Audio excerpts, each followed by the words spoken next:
Where would you rank every Formula One game by Codemasters? That has been a small topic of discussion and debate recently on F1 Twitter. So that got me thinking we need to revisit this tier list and rank the Formula One games from biblical to fun, okay, bad, and I want my money back. I think we all may well know what F1 game belongs in that last category. But let's talk about this, because I did a video like this, I think about 2 years or so ago. Obviously, back then, F1 2021 and F1 22 were not out, and F1 2020 had only just come out. So now we've had time to digest those last 3 games, the 3 games on F1 that have a My Team career mode, the last 2 games under EA publishing, and the last game being fully under a time where EA owned Codemasters for the entire year of the development. So where do those modern games stack up with the old ones? As a starting point, I'm going to kick things off with a very easy one to pick, and it was the one I alluded to. I want my money back, and that has got to be F1 2014, because what a dog of a game this was. We all got swindled. It's some time ago now since F1 2014 came out, and I still am not over how they hoodwinked us with this game. We all thought, oh, okay, this is the new step to the next generation of consoles, the next gen of Formula One games, and then we got given this pile of crap. Stern words, but this game cycle still haunts me. Imagine having to make a year's worth of content on a game like F1 2014. It was basically F1 2013, but a lot worse. The engine sounds, the physics, graphics somehow got worse from F1 2013. I don't know how they managed that, but they did get worse, I felt, at the time. And the next one I'm going to go to is F1 2015. Now, to be honest, I want my money back for that one as well, but it's not as bad as F1 2014, because at least it was a step in the right direction for things like graphics, presentation, general kind of, the vibe they're going for with the cutscenes we did get of the podium, but it had no career mode. So I want my money back still. As someone who plays career mode, I wanted my money back. Sadly, I had to plow on as a content creator at the time, but F1 2015 was so shocking that I had to go back on F1 2013 and make a career mode series on that, because F1 2015, we all had to make our own career modes from Grand Prix mode. The only good thing I will give F1 2015 is that, in a weird way, it obviously birthed F1 My Driver. At the time, I didn't know how good that series was going to be for me, but it ended up being one of the series I was known for back in 2015 to 2017. So I've got to give it that. Out of the ashes of no career mode, it forced me to actually look into further F1 mods on the PC and make F1 My Driver. I'm actually going to switch these round and basically go from tier to tier. If you're on the right hand side, you're at the bottom of the tier you're in. So F1 2015 is ahead of 2014. So that's our kind of marker point. I know I can pinpoint those two at the bottom. This is now where things get interesting, because we've got a lot of games here and we need to judge them relative to each other, and also just my personal enjoyment of these games. I'm going to go for F1 2013. F1 2013. It was a fun game. Did it have flaws? Yes. Looking back at it now, no, having the handling we have now, F1 2013 was very much in Codemasters' era of leaning a lot towards kind of just arcadey, very easy handling. Now it's a bit more fair or balanced, I guess. Obviously, people will make arguments that it's still nowhere near a sim, but it's also nowhere near the arcade handling we used to have in these, previous pre-F1 2013 games. But F1 2013, no matter what, was still a fun game. It was the first game we had classic cars in it, so that was a massive booster for it. And you know what? It was consistent. The handling was consistent. It never changed. You knew what you were getting with the AI. You knew what you were getting with, going over a curb every single time. There was no RNG on curbs, or, the way the car would react to certain things. And for its day, I think it was a very solid F1 game. As I said, classic cars, those features had some old tracks as well, which was pretty damn promising racing as well. So, you know, in terms of actual content in it, it was a very fun one. There was actually a lot to do. I actually regret at the time in 2013 not doing more with this game as a content creator, but to be fair as well to myself, that was a game that came out in my last year of A-level, so I actually didn't even have the time to make the most of it. But if I was doing content creation full time, I really would have made the most of this game at the time. But now, obviously, a little bit too late. Only about, not, oh god, 9.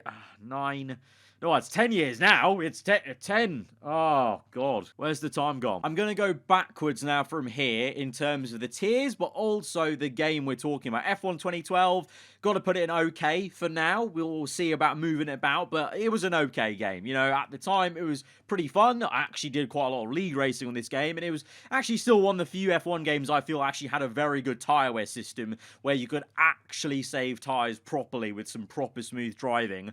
After then, it feels very, very samey in terms of trying to protect tyres, etc. But F1 2012, okay game. It wasn't as fun as F1 2013. There was way more to do, but it was also a step in the right direction compared to F1 2011, which was a bit of a bad game, and that gets me on to F1 2011. Yeah, F1 2011, it was a pretty bad game. We had, what was it? A very wheel-oriented game, lock-to-lock steering, which basically meant if you had a steering wheel, as long as you got to the lock of the steering wheel, you would always nail every corner, and it meant that on a controller, that was very difficult. Also, they tried to carry over the kind of paddock F1 live the life kind of thing from F1 2010, but it didn't really work because the graphics were very different and they became very cartoony, and it kind of became a little bit lifeless for me in the main menus, etc., and just didn't feel as authentic as F1 2010. Saying that, F1 2010, I'm going to say okay game. It is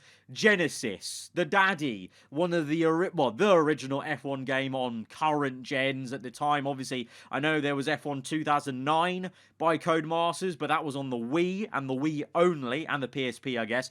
But so I'm not going to count that. F1 2010.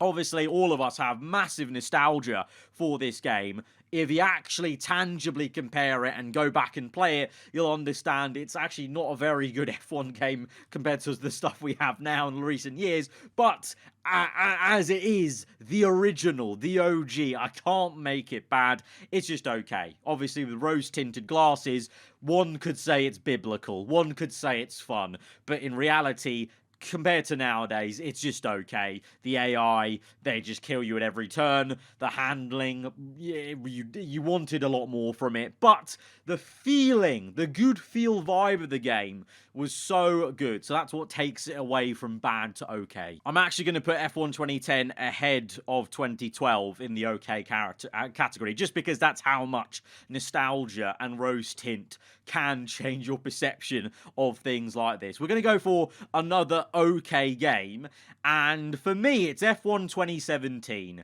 and I'm going to go for it. I'm going to go ahead. F1 2010 can go underneath it. F1 2017, it was okay. It could have been a lot more fun, but there were a few little quirks with that game that meant, now that I look back at it, it wasn't that enjoyable. It was the first era of those new, wider F1 cars. For starters, the modelling was all wrong. The front tyres were like as wide as the rear tyres are IRL, so the cars looked a bit funny from the onboard, and the handling was a little bit awkward at times, and the AI weren't really still that fun to race. I think from F1 2018 onwards, that's when I personally feel Codemasters hit a stride with AI actually being quite fun, and then actually improving them year on year. F1 2017, I look back at it as a bit of an awkward game because of those new wide cars. There was also a fair bit of carryover from 2016, I felt, although to be fair to it, F1 2017 was the first game that gave us a proper R&D tree. Obviously in F1 2016 we had an R&D system, but it was all in a straight line, kind of almost like what we have now, ironically. But I think that was the first time the R&D tree and the kind of the RPG style fog of war sort of concept was there. I personally think they need to bring it back, so I'll give it that, but it's not enough to make it fun for me, so I'm going to put it in the okay category. Let's speak about F1 2016. I think F1 2016, because it was actually the first game back after the fiasco of 2015, and it was the first time we had R&D, I'll put it as a fun game. Now, obviously, 2017 was actually better in ways in that department for 2016, so you might think unfair to put it that way around, but because I'm going off just the also feeling I had looking back at the game, F1 2016 was actually a lot of fun. I actually think the AI and the racing was better in 2016. That was also due into part of the car models, like the smaller cars in F1 2016 actually made for more fun racing with the AI. Kind of almost like in real life, you know, there were obviously arguments in 2017 that the new wider cars actually gave more dirty air, and obviously we've improved the racing, you know, on years to come. You know, the FIA have looked into that, and in 2017 the IRL topic of was racing going to be better or worse because of the dirty air actually came into the game, because it wasn't as good, I felt, as 2016, and I have a fond space for F1 2016 in my heart. I did a lot of fun content on that game. Now, before we get on to any of the other main F1 games, we've got to talk about F1 Race Stars. To this day, I am fully backing this statement. They need to make another one. They need to make... If they made this now for, like, the Nintendo Switch as well, I know, obviously, it's basically F1 Mario Kart, so probably would never happen, but if they just made it a second one, I guarantee, with modern drivers, the modern cars in this cartoony style, guarantee banger. I mean, there's more young fans into F1 now than ever. I think this would be an amazing entry back into the series. I actually still have a lot of fun with it. I know it's a bit of a meme in the F1 community now, especially here on YouTube, about it being the F1, you know, the next game killer, better than every F1 game. But honestly, I think it's a lot of fun.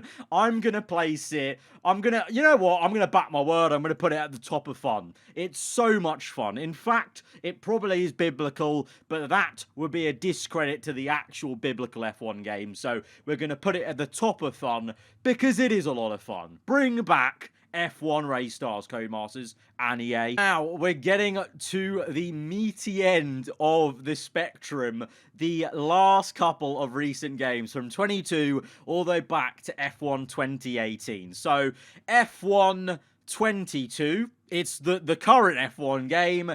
I'm gonna put it at a big fat. I'm gonna put it on a big fat okay. It's not bad. It's not bad because it still has a lot of redeeming things that are fun, but it really missed the mark of what it should have been this year and what I felt Cody should be doing into the new era of F1 games now on the EA. So I'm gonna give it okay. Did I have more fun with it? F1 2012, 10, 7. I'm gonna put it at F1. I'm gonna put it here. I'm gonna put it at the top of okay, because really, if you really think about it, I've actually definitely had more fun on this game than F1 2017, 2010, 2012. The AI is still very good on this year's game. I still maintain, actually, mostly, the AI get better every year, ever since F1 2018. From F1 2018 onwards, I genuinely believe the AI get better and better, and the career mode generally gets more fun every year, apart from this year where it plateaued,